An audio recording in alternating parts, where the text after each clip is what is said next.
Hey guys, what's going on? This is Pants Our Dragon, and today we'll be doing a little video on Rumble in the jungle without the skin. Yeah, without the skin because I'm too cheap. But basically, if you guys haven't heard, Rumble was played in the jungle in the LCS, and now he's showing up a little bit in solo queue. Although I did see him in solo queue before he was in LCS, I didn't really think much of it and thought it was kind of stupid. But I guess it's been appearing a lot more in solo queue. So that's why I'm going to be doing a little video and a guide on how to play Rumble and just a little bit of my thoughts. So with all that being said, let's get started on this video.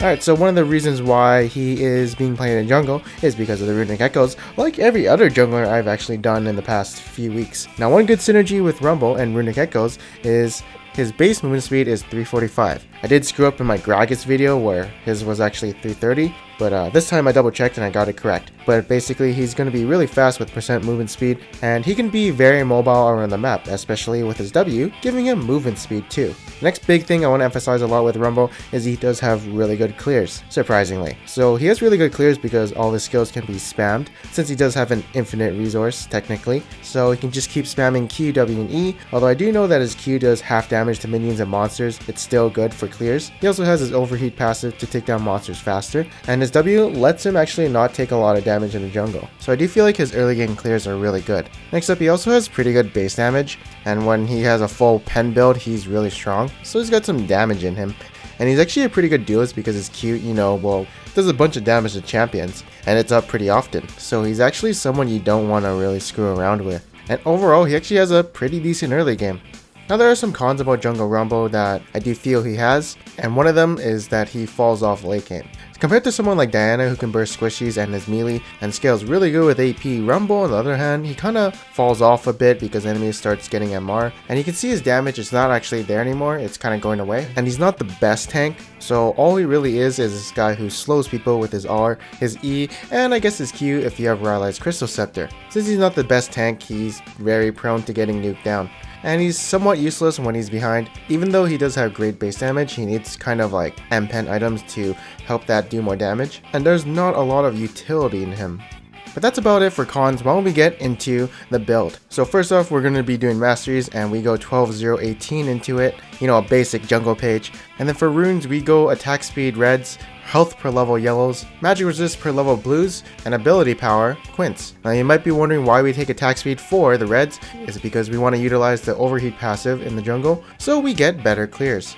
He also has 0.644 base attack speed, so it's a little bit above average. And finally, you're probably wondering about the item build. It goes a little something like this. As you can see, I'm emphasizing on the M-Pen while trying to be beefy.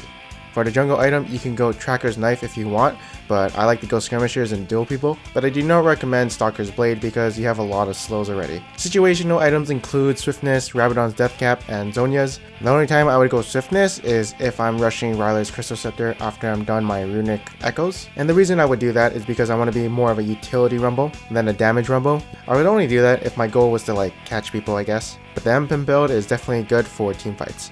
Now for skill order, you want to prioritize R over Q, over E, over W. And then you want to start Q and then get your W second. Then of course get your E at level 3. Next up, we're going to be giving you some tips for you guys. And the first tip is you want to get your heat to above plus 80 before the game starts, so you have that overheat plus danger zone for your flame spitter. This way your first clear is going to be super fast and you're going to be doing a lot of damage. Next up, tip number 2, in general, you want to watch your heat levels. So depending on how much heat you have with Rumble, you want to see how much spells you can use next before you overheat. So for instance, if I want to do more damage and I had 90 heat, I'd probably want to use my Q. But if I'm trying to catch someone, it'd be my E. If I want to get away, it'd be my W. But one thing for sure is before a team fight starts, make sure you aren't overheating already, because you can't cast your R when you're overheated. Only your second charge of your E. For the next tip, use your R when enemies can't escape it. So when enemies use your dash or enemies who don't have a lot of mobility, or champions who are vulnerable to Rumble's ultimate. It's really good as a follow-up initiation if you have some sort of initiation like Malphite ult or something like that. But it's not really the best initiator since it does damage per second, and you want people to stay in your equalizer. For our next tip, in battle, wait until your heat drops to like a 5 number.